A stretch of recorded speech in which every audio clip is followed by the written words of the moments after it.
పేద ప్రజల జీవితాల్లో వెలుగులు నింపేందుకు ప్రభుత్వం సంక్షేమ పథకాలు అమలు చేస్తుందన్నారు నాగర్ కర్నూల్ ఎమ్మెల్యే రాజేష్ రెడ్డి. ఇక సన్నబియ్యం పథకంతో వెనుకబడిన కుటుంబాలకు ఎంతో మేలు జరుగుతుందన్నారు. పేద ప్రజలు ఆకలితో బాధపడకుండా పోషకాహారాన్ని అందించాలన్నదే ఈ పథకం ప్రధాన ఉద్దేశమని తెలిపారు. నాగర్ కర్నూలు జిల్లా బిజినేపల్లి మండలం కీమ్యా తండాలో సన్నబియ్యం పథకాన్ని కలెక్టర్ సంతోష్తో కలిసి ప్రారంభించారు ఎమ్మెల్యే రాజేష్. తర్వాత సన్నబియ్యంతో వండిన ఆహారాన్ని గ్రామస్తులతో కలిసి భోజనం చేశారు ఎమ్మెల్యే రాజేష్, కలెక్టర్ సంతోష్.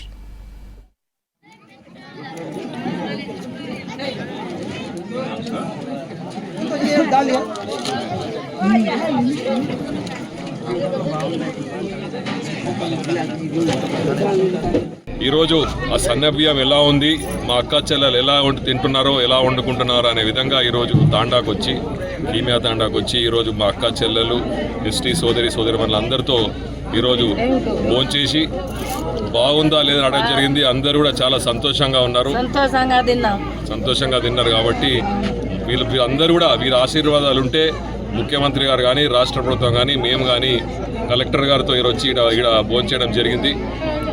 కాబట్టి మీ ఆశీర్వాదాలు ఉంటే ముఖ్యమంత్రి గారు కానీ, ఈ రాష్ట్ర ప్రభుత్వం కానీ, మేము కానీ మీకు ఇలానే యథా సేవలో ఉంటామని మనసారా తెలుపుకుంటూ, మనకున్న అన్ని రేషన్ కార్డులో దగ్గరగా మనకు నాగర్ కర్నూలు జిల్లాలో ఎవ్రీ మంత్ 4,946 మెట్రిక్ టన్స్ ధాన్యము, సన్నధాన్యము మనము రేషన్ కార్డ్స్ ద్వారా వీళ్ళందరికీ ఇవ్వడం జరుగుతుంది.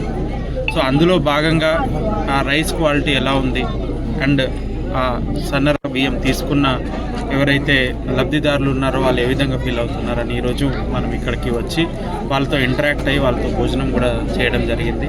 సో అందరూ కూడా ఈ ధాన్యం యొక్క క్వాలిటీ మీద చాలా మంచిగా ఎక్స్ప్రెస్ చేశారు, మంచి ఒపీనియన్ ఎక్స్ప్రెస్ చేశారు.